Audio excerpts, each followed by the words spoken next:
Bonjour à toutes et à tous. Bienvenue à cette séance qui porte sur la bande dessinée autobiographique. Donc, ça va nous permettre en fait d'aborder l'œuvre d'Alison Bechdel que j'aime beaucoup enseigner, Fun Home.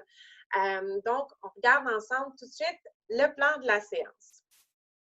D'abord, je vais vous présenter la théorie qui est propre à la bande dessinée. On va se donner des outils théoriques ensemble pour aborder la BD. On va voir qu'on ne lit pas une bande dessinée de la même manière qu'on lit un roman.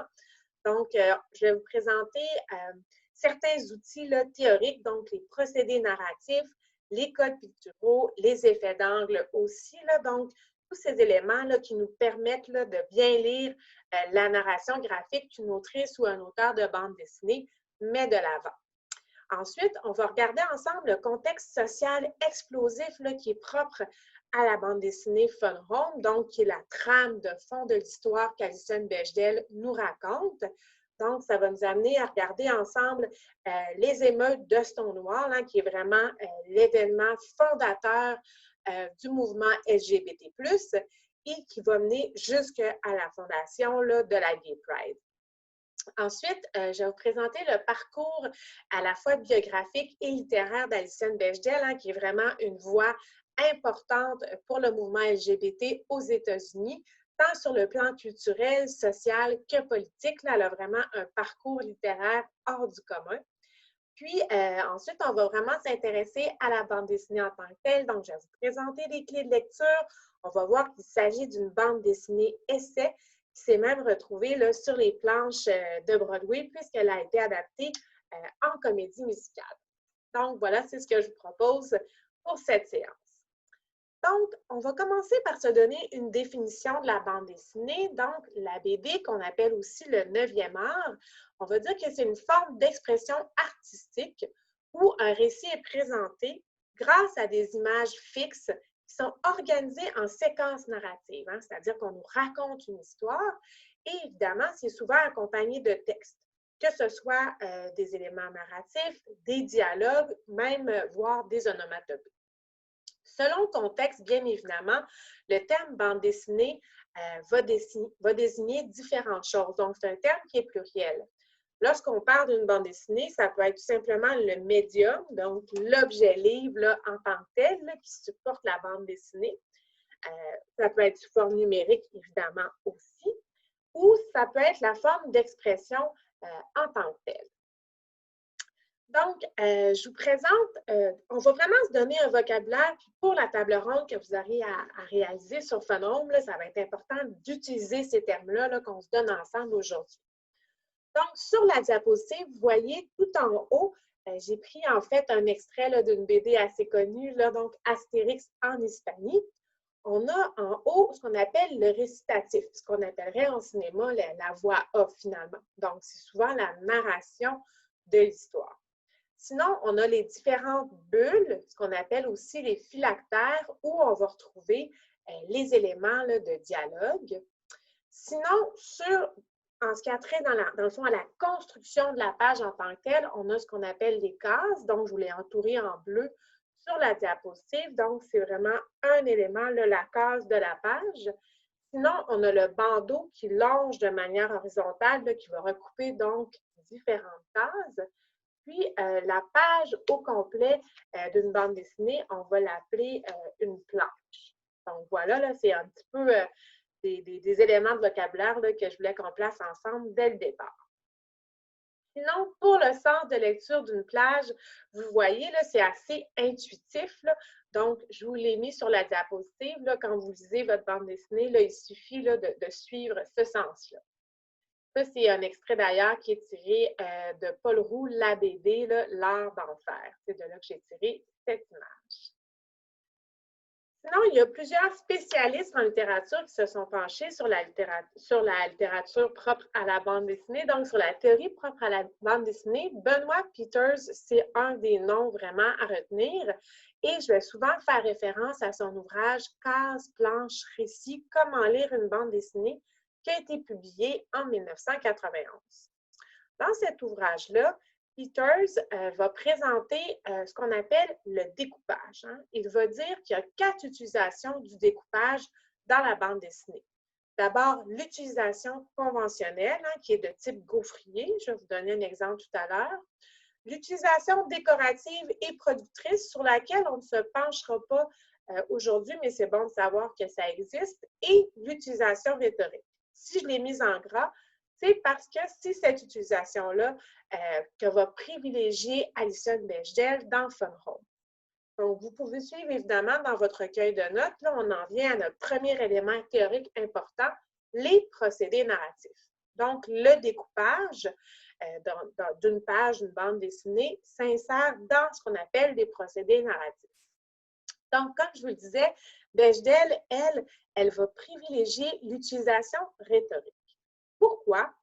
Parce que l'avantage de ce type de découpage-là, c'est que la disposition et la grandeur des cases vont venir servir le récit, vont venir appuyer le propos, mettre l'accent sur un élément d'action ou un dialogue ou même une émotion, une expression qu'on trouve sur le visage du personnage que l'autrice ou l'auteur de la bande dessinée veut mettre de l'avant. Ici, je vous ai mis un exemple des bijoux de la Castafiore d'Hergé. Donc, un teint. Et là, vous voyez vraiment que les cases, elles sont d'une grandeur différente et elles suivent un crescendo. Donc, on a le maître d'hôtel qui va dire « Encore du monde, sapristi », il va glisser « Malheur, la marche ». Donc, il glisse dans les marches de l'escalier. Puis, finalement, on a la case finale qui est un peu plus grosse pour nous montrer la chute là, de cette section-là d'histoire-là. Je vous ai mis aussi un exemple d'utilisation rhétorique dans Fun Home. En fait, Fun Home, tout le long, c'est l'utilisation rhétorique, le découpage qui est mis de l'avant. Mais ici, on le voit, c'est vraiment là au tout début donc, de la bande dessinée. Donc, on a en fait Alison Bechdel, je suis donc vraiment à la page 9, si vous voulez suivre avec moi, qui va dire « Comme beaucoup de pères, le mien se laissait parfois convaincre de faire l'avion. Il me lançait et je retombais de tout mon poids au point de réception entre ses pieds et mon estomac. Donc, on voit les deux petites cases là, en haut qui sont l'amorce de ce qu'elle nous raconte. Et ensuite, on a la case qui est beaucoup plus grosse où finalement, c'est très important. J'espère que vous n'entendez pas les enfants qui crient à côté. Peu importe, on continue. Donc, qui va dire un inconfort compensé par le trop rare contact physique et plus encore par l'instant de parfait équilibre quand je planais au-dessus de lui. Donc, on a vraiment un gros plan sur cet aspect de l'histoire qu'elle nous raconte, parce qu'elle va dire au cirque, le numéro où un acrobate allongé en tient un autre en équilibre sur ses pieds s'appelle jeu d'Icare.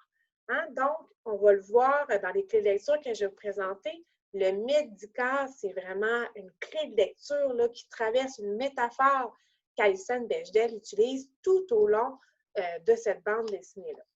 Donc, voilà un bon exemple où vous voyez finalement les cases ne sont pas de la même grosseur et ça vient servir le récit. Autre découpage dont je voulais vous parler, parce que vous le retrouvez souvent si vous vous amusez parfois à lire des BD dans les journaux, c'est vraiment le type qui est privilégié et c'est ce qu'on appelle l'utilisation conventionnelle, donc le découpage de type gaufrier. Donc, je vous ai pris un exemple de Paul à Québec, de Michel Rabel-Dati, qui a été publié en 2009 et lui va vraiment privilégier l'utilisation de type gaufrier. Là. Vraiment, on le voit, les cases sont semblables, de la même grosseur. Et en fait, l'avantage, c'est que ça permet de vraiment se concentrer sur l'histoire. Ici, c'est vraiment les dialogues, la narration qui sont mises de l'avant. L'inconvénient, le désavantage, évidemment, vous voyez, c'est qu'il y a un petit peu de monotonie. Il y a une absence de suivement là, des cases importantes. Donc, vraiment, c'est plutôt par le récit, par le texte qu'on a des émotions, là, des sauts. Là. Sinon, si on se fait juste aux grosseurs des cases, là, vous le voyez, c'est quand même un peu monotone. Autre procédé narratif important qui est propre à la bande dessinée, c'est le temps entre les cases. On va le lire ensemble, ce que vous avez sur la diapositive. Donc, le lecteur doit réfléchir un peu plus pour comprendre la ligne narrative. Et l'autre personnage lui dit « Tu peux me refaire un exemple? » En fait, cet extrait-là que je vous présente, parle de ce procédé du temps entre les cases. Donc, le personnage dit, ben, c'est facile, il prend une table, on comprend qu'il va la lancer par terre, et là, vous voyez, la case suivante, on voit qu'il est en prison. Donc, c'est ça, c'est que c'est à nous à refaire comme lecteur, lectrice, à reconstruire ce qui s'est passé entre ces deux cases-là. Donc, on voit déjà le serveur dans la deuxième case qui a fait, tu sais, sans parler, on voit là, que par son visage qu'il veut intervenir. On comprend que probablement il a appelé les policiers sont venus, l'ont arrêté, mais tout ça, c'est pas raconté. Hein? C'est à nous à le deviner. Donc, ça, c'est un procédé narratif aussi là, qui est très important, là, qui est utilisé dans la bande dessinée. Autre élément théorique important, donc on vient de voir ensemble les procédés narratifs, c'est ce qu'on appelle les codes picturaux. Et là, vous allez voir qu'on a différents éléments là, qui s'inscrivent dans les codes picturaux. D'abord, on a ce qu'on appelle les métaphores visuelles. Donc, les métaphores visuelles, elles vont permettre d'illustrer, les sensations, les émotions. Hein, par exemple, si le personnage est étourdi ou s'il est en colère. Encore une fois, ici, j'ai mis même deux personnages là, qui réfléchissent sur la théorie de la bande dessinée, qui nous donnent des exemples. On va le lire ensemble. Donc, le premier dit, comme ces étoiles placées ici, elles signifient la douleur. Hein? Donc là, le personnage, on le voit, il y a des étoiles autour de sa tête, il se tient la tête, il y a des petites lignes aussi là, qui nous permettent de comprendre. Et comme je vous disais, la BD, c'est très intuitif, qui nous permettent de comprendre que c'est probablement cogné la tête. Donc, ces étoiles-là viennent illustrer là, sa douleur. Deuxième exemple, dans la deuxième case, c'est la colère. Hein? Et là, c'est excellent. Tu es énervé et tes yeux lancent des poignards. Hein? Et on voit le personnage, donc, avec les couteaux, les poignards là, qui sont devant son visage et qui viennent justement illustrer la colère. Finalement, dans la dernière case, on a plusieurs exemples. On a donc l'homme qui a une bouteille à la main d'alcool, donc avec les bulles autour de la tête, on comprend que ça signifie qu'il est ivre. On a un autre personnage qui a des zigzags, donc c'est le serveur à l'arrière. Il y a des zigzags, donc on comprend qu'il crie. Et l'autre personnage avec l'espèce de bulle autour de la tête, là, donc ça signifie son attente, son incompréhension là, de ce qui est en train de se passer, de ce qui se passe. Ce que ça va nous permettre de voir aussi, donnez-moi 2 petites secondes, donc les codes picturaux, on va voir que ça peut aussi illustrer le mouvement, hein, que ce soit la vitesse ou une chute. Hein, ici, dans les deux cases que je vous présente là, sur la diapositive, on a d'abord les lignes qui permettent de représenter l'invisible, hein, c'est ce que le personnage nous dit, et ça illustre finalement la présence du vent. Et le personnage, tout de suite après, nous dit, mais même si on ajoute un élément comme un parapluie, ça permet encore plus, le parapluie et les feuilles, c'est encore plus efficace. Hein, ça permet vraiment d'illustrer ce mouvement-là du vent qui a un effet sur, dans le fond, l'orientation du parapluie et les feuilles. Ça nous permet évidemment aussi d'illustrer, c'est un personnage court, donc la vitesse. Donc, je ne lirai pas tout ce qui est écrit dans les cases, mais vous le voyez bien, le personnage, on le voit sur la diapositive, qui court et qui court et qui court de plus en plus vite. Là. Donc, ça aussi, ce sont des images, là, évidemment, qu'intuitivement, on est capable de comprendre.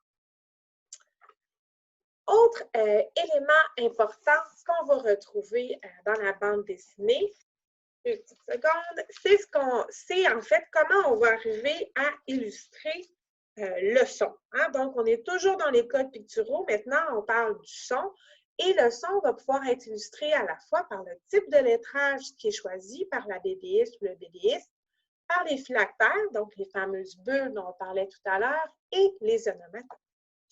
Donc, ici, on a toujours nos deux personnages qui réfléchissent à la théorie de la BD. On va lire ensemble. Comme pour le bord d'une case, les contours de bulles peuvent avoir des aspects différents.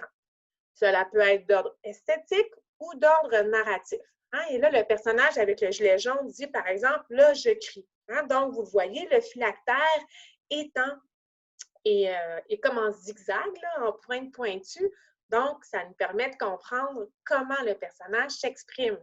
Et l'exemple sur la case tout de suite à côté est très parlant, puisque là, il va dire « là, je parle gentiment ». On entend presque les bruits d'oiseaux. Donc, il y a des fleurs autour, qui borde le phylactère, la bulle. Donc, ça nous permet encore de comprendre son sentiment, là, comment il va parler.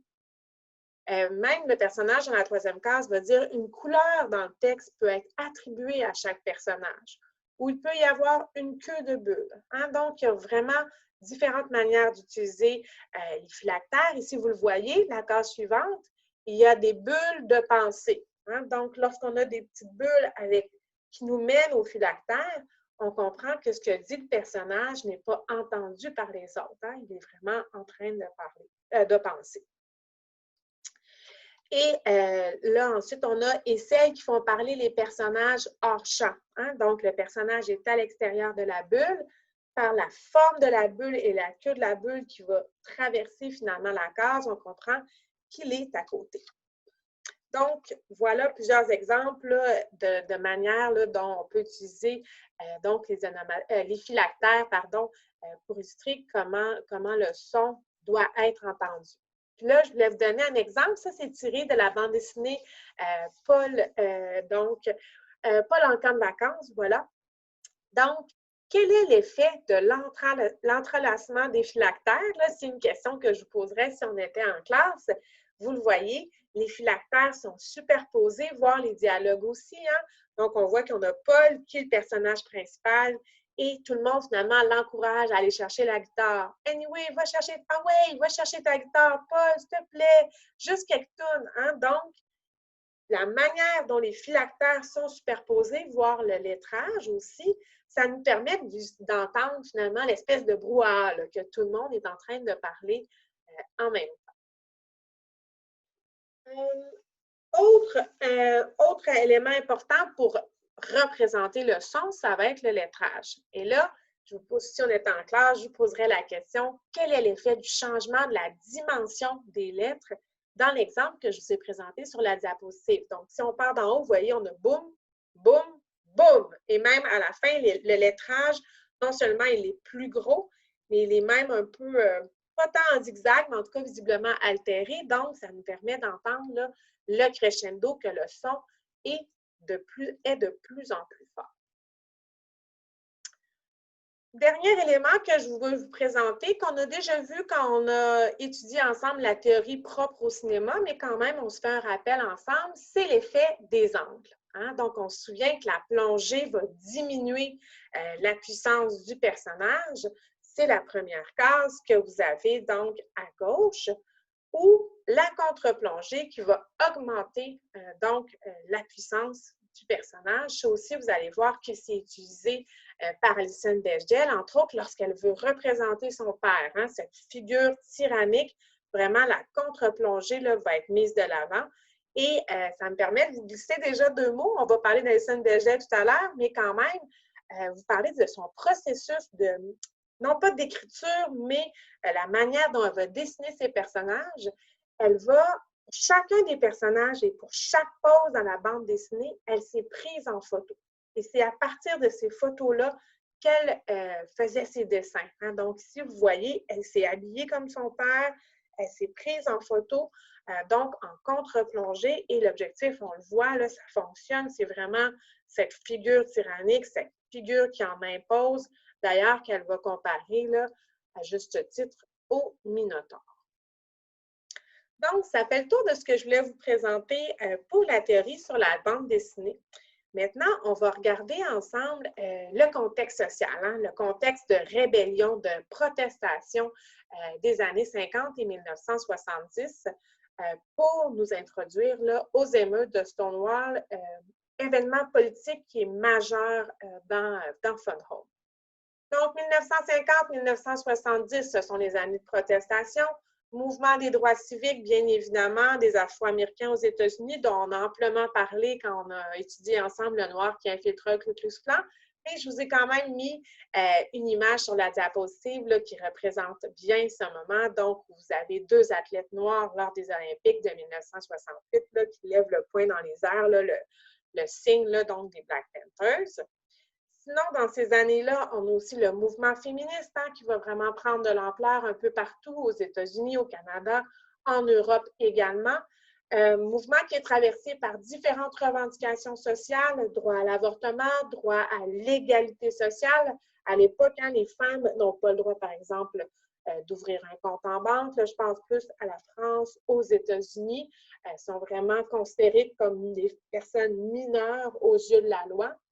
Et peut-être la revendication qu'on connaît le plus, c'est celle des suffragettes. C'est pourquoi je vous ai mis une image d'un très beau film, Les suffragettes. Vous avez la bande-annonce, vous pouvez cliquer sur le lien quand vous regarderez le PowerPoint, là, qui nous permet d'avoir un bon portrait là, de ce mouvement là, qui avait vraiment pris de l'ampleur pour le droit de vote des femmes. Sinon, évidemment, à la même époque où le mouvement LGBT va naître et prendre l'ampleur, il y a le mouvement hippie et le mouvement contre la guerre au Vietnam 1965 et 1975, deux mouvements là, qui sont vraiment portés par la jeunesse. Hein? Mouvement contre la guerre au Vietnam, qui est un mouvement éminemment pacifiste, qui remet en question évidemment l'intervention des États-Unis dans la guerre au Vietnam, et qui se conjugue avec le mouvement hippie, qui, lui, est vraiment, dans le fond, dans une perspective anticapitaliste. Hein? C'est-à-dire que le mouvement hippie, qui est très présent, évidemment, dans la scène culturelle, c'est pour ça que je vous ai mis différentes images, là, dont Jimi Hendrix et Bob Dylan, qu'on peut reconnaître. Donc, qui va remettre en question les valeurs qui sont mises de l'avant, qui sont véhiculées par la société de consommation. Hein? Donc, c'est pourquoi je les ai mis côte à côte. Vous voyez le signe de Flower Power, Peace and Love. Donc, évidemment, tous ces mouvements-là, évidemment, là, étaient interreliés. Ce qui nous amène à parler des émeutes de Stonewall qui ont débuté le 28 juin 1969, mais qui vont se poursuivre là, pendant quelques jours, voire quelques semaines après cette date vraiment là, fondatrice, symbolique, importante pour le mouvement des personnes homosexuelles, donc pour le mouvement qu'on appelle maintenant le mouvement LGBT. Donc, je trouvais ça bien de vous montrer, j'ai choisi à dessin cette image-là parce que d'abord, le personnage à l'avant nous rappelle vaguement Fidel Castro. Donc, puis, je vous invite à prêter, dans le fond, je reviens à Fidel Castro. Donc, l'idée, c'est je voulais vous montrer par cette image-là l'importance des mouvements gauchistes et de l'influence qu'a pu avoir là, la gauche dans le mouvement LGBT. Et si vous regardez derrière la bannière, il est écrit Stonewall veut dire fight back, hein, on réplique, smash gay oppression. Hein, donc, on doit détruire l'oppression qui est, dans le fond, l'oppression, la répression que subissent les personnes homosexuelles. Et juste en dessous, on le voit, c'est le collectif là, qui porte cette bannière-là, c'est le caucus gay contre la guerre et contre le fascisme. Hein? Donc, quand je vous disais que les mouvements sociaux étaient interreliés, là, ça, c'est un bon exemple. Donc, dans quel contexte vont naître les émeutes de Stonewall? Bien, c'est dans une époque vraiment là, de terreur homophobe. Hein? Dans les années 60 et 70, c'est sûr qu'on va connaître, on va voir des personnes homosexuelles qui sont célèbres en raison de leur carrière artistique, mais et qui n'hésitent pas à afficher leur orientation sexuelle, qui ne semblent pas en souffrir. Hein? On peut penser à Allen Ginsberg ou Paul Goodman. Mais dans les faits, derrière cette façade, ce qu'on peut voir, c'est que les personnes homosexuelles ordinaires, elles sont victimes de répression, d'intimidation, de rafles policières et de campagnes de propagande là, vraiment mensongères. Il faut se rappeler aussi qu'en 1969, un des seuls États le seul État, en fait, de l'Union, l'Illinois, c'est le seul État qui ne fait pas de l'homosexualité un délit qui est passible de prison à vie et de traitement psychiatrique. Et quand on parle de traitement psychiatrique, là, je vous réfère à l'hôpital d'État d'Atascadero, en Californie, qui était surnommé le Dachau des homosexuels, où étaient pratiquées les lobotomies à pic à glace, les stérilisations et les castrations. Donc, on voit vraiment qu'il y avait un climat, quand je parlais de climat de terreur, c'était vraiment pas rien. Et c'est vraiment dans ce contexte-là où aussi il y avait beaucoup de descentes là, dans les bars où des personnes homosexuelles allaient prendre un verre et danser. Et c'est dans ce contexte-là vraiment qu'il va y avoir les émeutes de Stonewall. Donc, les émeutes de Stonewall, plus précisément le lieu, c'est dans le bar Stonewall Inn, qui était vraiment l'épicentre dans les années 70 là, du quartier homosexuel de New York, hein, de la vie nocturne. Et ce bar-là, évidemment, il y avait souvent des descentes policières. Mais le 28 juin 1969, ce qui se passe, c'est lorsque la descente policière, les personnes qui sont dans le bar vont répliquer, hein, vont sortir du bar, vont répliquer à la police, là, à coups de roche, évidemment, avec ce qu'ils ont entre les mains. Il va vraiment avoir une confrontation. Et il va y avoir, évidemment, beaucoup de répression, d'arrestation. Mais là, ce qui va se passer, hein, tout à l'heure, je parlais de la relation entre les différents mouvements sociaux, c'est que des Noirs, des personnes du mouvement contre la guerre, des personnes tout simplement progressistes vont se joindre aux manifestations pour dénoncer la répression. Hein? Donc, on a vraiment une intersection de ces différents mouvements-là qui viennent en appui finalement à la lutte pour la dignité et la justice sociale des personnes homosexuelles. D'ailleurs, un mois plus tard, tout ça, ces émeutes-là vont mener à la fondation d'un mouvement gauchiste et radical qui s'appelle le Front de libération des gays, hein, qui va être fondé en juillet 1969. Mais si on revient à Stonewall, les émeutes de Stonewall, ce sont vraiment, en fait, c'est vraiment un symbole, en fait, premier exemple de lutte politique de la communauté LGBT+. Ça symbolise aussi la naissance du mouvement des droits civiques pour les personnes homosexuelles aux États-Unis, puis aussi partout dans le monde. Ça va vraiment avoir un très grand écho international. Et un an après, donc le 28 juin 1970, il va y avoir l'organisation de la première Gay Pride à New York. Et vous savez, encore aujourd'hui, cet événement là, politique, là, cette grande marche extérieure, là, existe toujours. Donc, je vous ai mis deux liens que vous pourrez visionner tout à l'heure. Donc, de Stonewall à la Gay Pride, je vous ai mis en image donc un film de fiction qui porte sur les émeutes de Stonewall, où on suit donc, dans le fond différents personnages là, qui gravitaient, qui vont participer finalement à ces émeutes-là. Stonewall, donc la bande-annonce. Et juste au-dessus, je vous ai mis aussi une autre bande-annonce d'un documentaire, pardon, qui s'appelle Stonewall Uprising. On n'est pas dans la fiction du tout. Vous allez voir, on a des extraits, des images là, de l'époque et des personnes, en fait, qui témoignent, là, donc, qui ont participé donc, à ce mouvement-là et qui témoignent de leur réalité là, de personnes homosexuelles. C'était quoi être homosexuel à cette époque-là. Avant d'en arriver à Fun Home, j'avais quand même envie, là, vu qu'on parlait du mouvement politique LGBT, de faire un clin d'œil à la situation politique. Comment ça se passait au Québec? Parce qu'imaginez-vous donc qu'au Québec aussi, on a eu un Stonewall, donc québécois. Donc, donnez-moi deux petites secondes.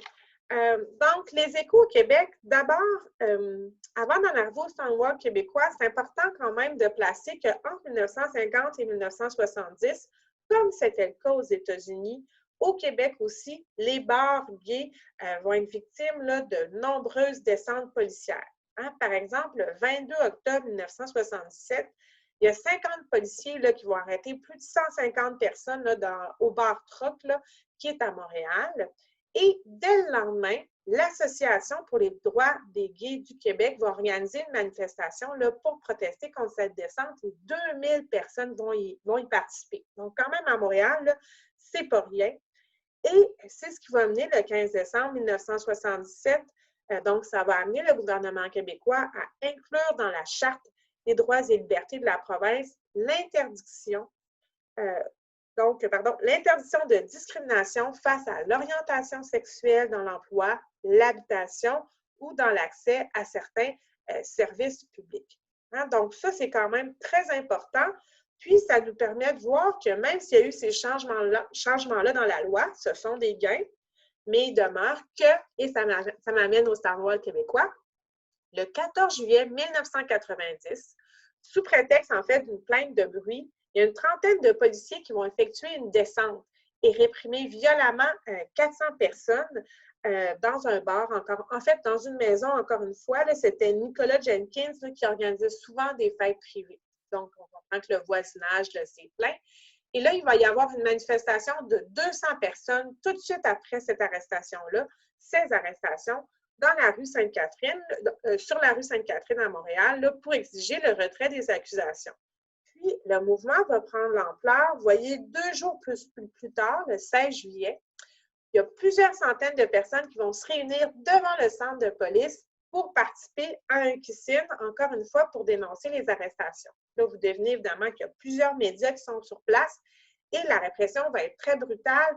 Puis les policiers ne se gêneront pas là, pour utiliser là, vraiment des termes homophobes et même faire des gestes homophobes, par exemple, prendre la matraque et faire semblant de sodomiser les personnes qui vont arrêter. Donc, c'était vraiment des images d'une violence très forte. Pourquoi on va dire que ces émeutes-là de sexe garage donc symbolisent, sont un peu notre Stonewall québécois? C'est parce que toute cette mobilisation-là, 200 personnes qui prennent la rue à Montréal, le 16 juillet, plusieurs personnes qui participent au kiss-in, ça remet à l'ordre du jour l'idée de justice sociale, de dignité et d'égalité pour les droits des personnes de la communauté LGBT+. Et c'est vraiment là un moment politique fort dans l'histoire de ce mouvement-là. Donc, vous le voyez sur la diapositive, là, je vous ai mis là, des images là, des journaux de l'époque dont on voit un party gay mène à une opération policière jugée très violente, 9 personnes arrêtées après un party, clash with the police. Donc, voilà. Donc, ça nous amène à parler d'Alison Bechdel, une autrice pour laquelle j'ai beaucoup d'admiration. J'ai lu tous ses livres, en fait, et c'est pourquoi je l'ai mise au programme. Vous allez voir, en fait, je l'ai mis au programme parce que je l'aime beaucoup aussi, mais parce que ça nous permet d'aborder cette question là, de la littérature LGBT.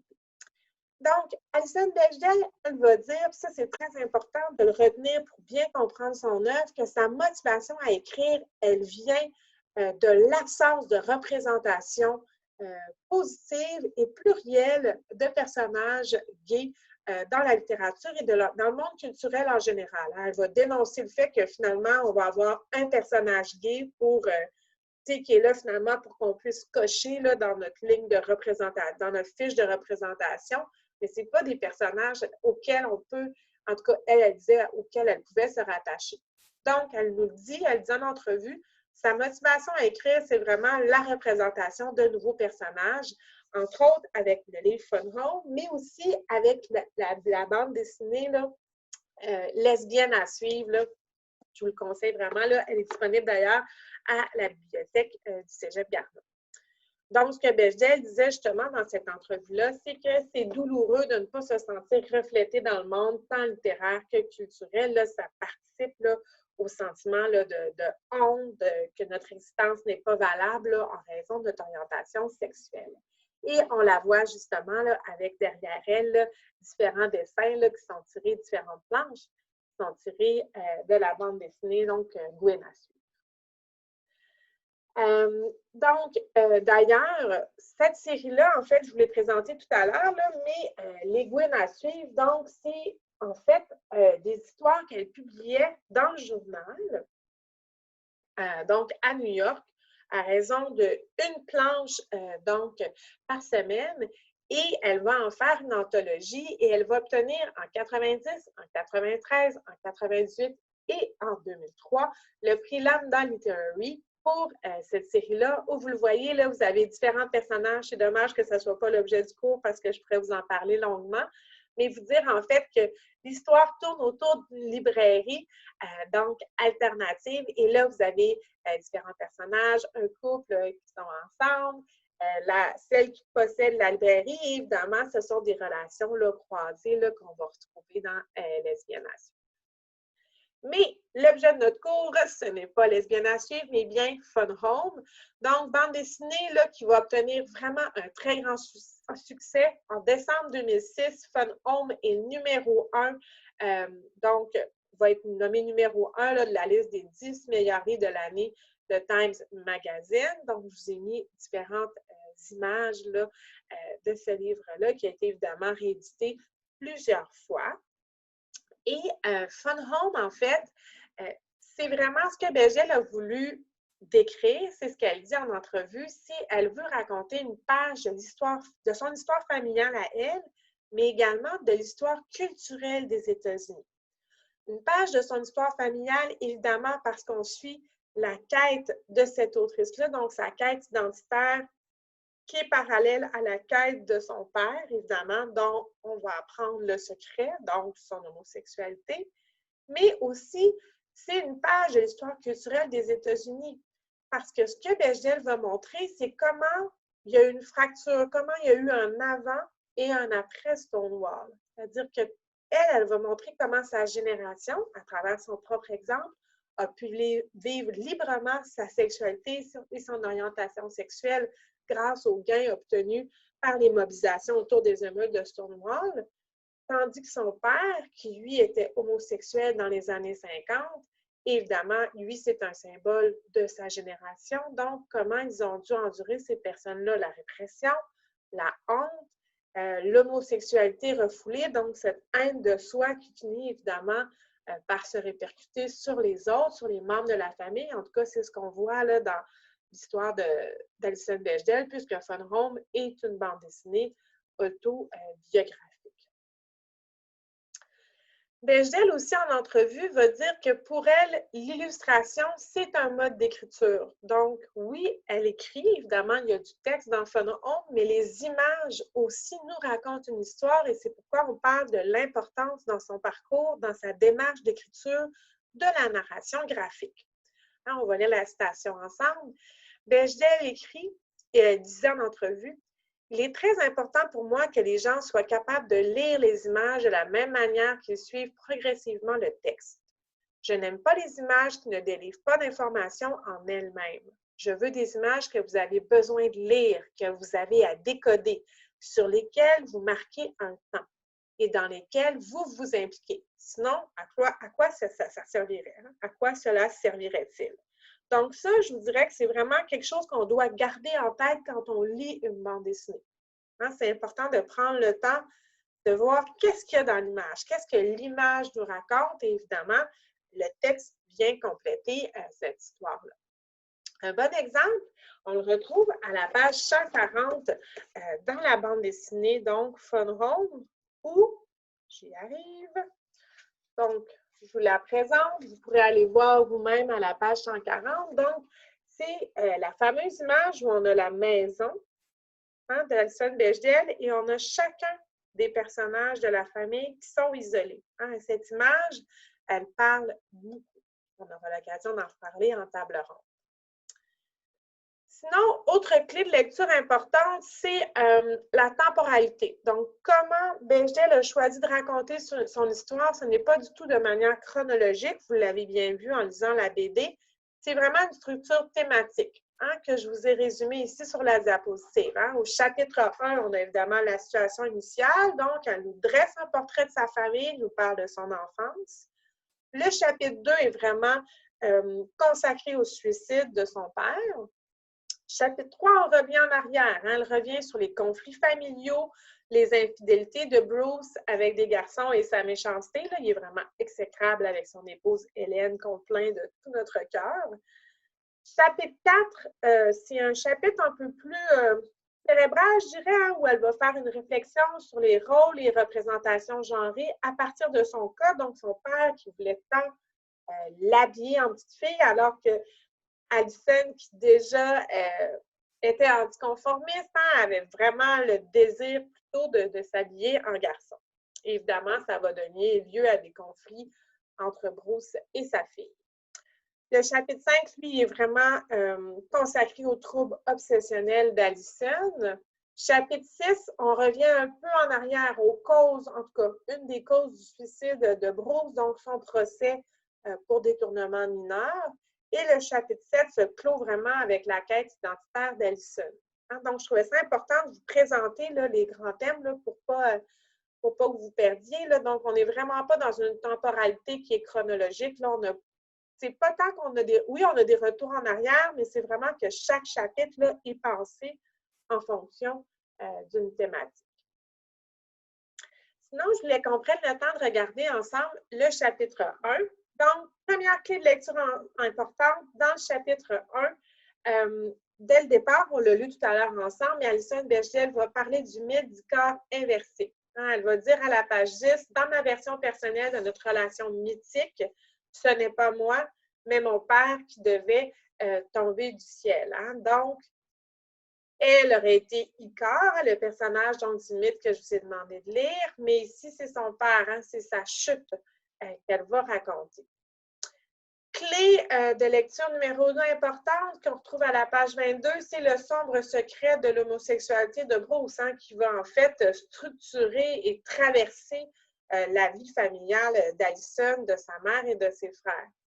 Hein, entre autres, à la page 22, elle va dire « Il utilisait son adresse non pas pour fabriquer des choses, mais pour que les choses paraissent ce qu'elles n'étaient pas. » Tout comme Bruce, finalement, va passer sa vie à jouer au père de famille à l'extérieur, alors que, bien évidemment, il n'aime pas Hélène, il est homosexuel. Puis, c'est pas juste qu'il n'est pas amoureux, qu'il ne la désire pas, c'est qu'il va vraiment sa haine de lui-même, le fait qu'il refoule son homosexualité, il va vraiment, c'est Hélène qui va en subir les conséquences.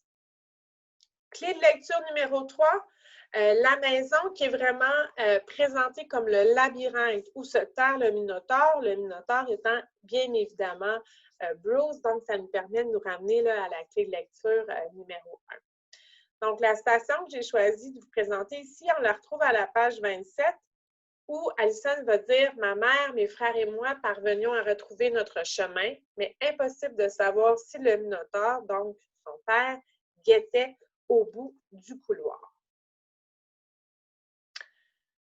Autre élément important dont je voulais vous parler pour bien comprendre Fun Home, c'est de voir que le moteur du livre, c'est vraiment la tension entre la fiction et la réalité.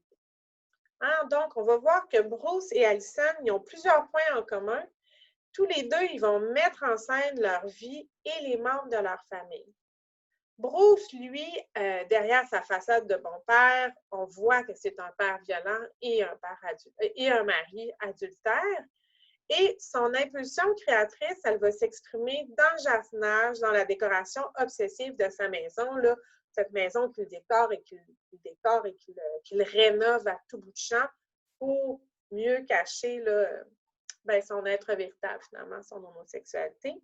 Tandis qu'Alison, elle aussi, elle va mettre en scène la vie des membres de sa famille et sa propre vie, mais par Fun Home. Donc, cette tension fiction-réalité, c'est un élément très important à bien comprendre, autant que l'aspect d'intertextualité, hein, qui est vraiment très riche dans cette bande dessinée-là.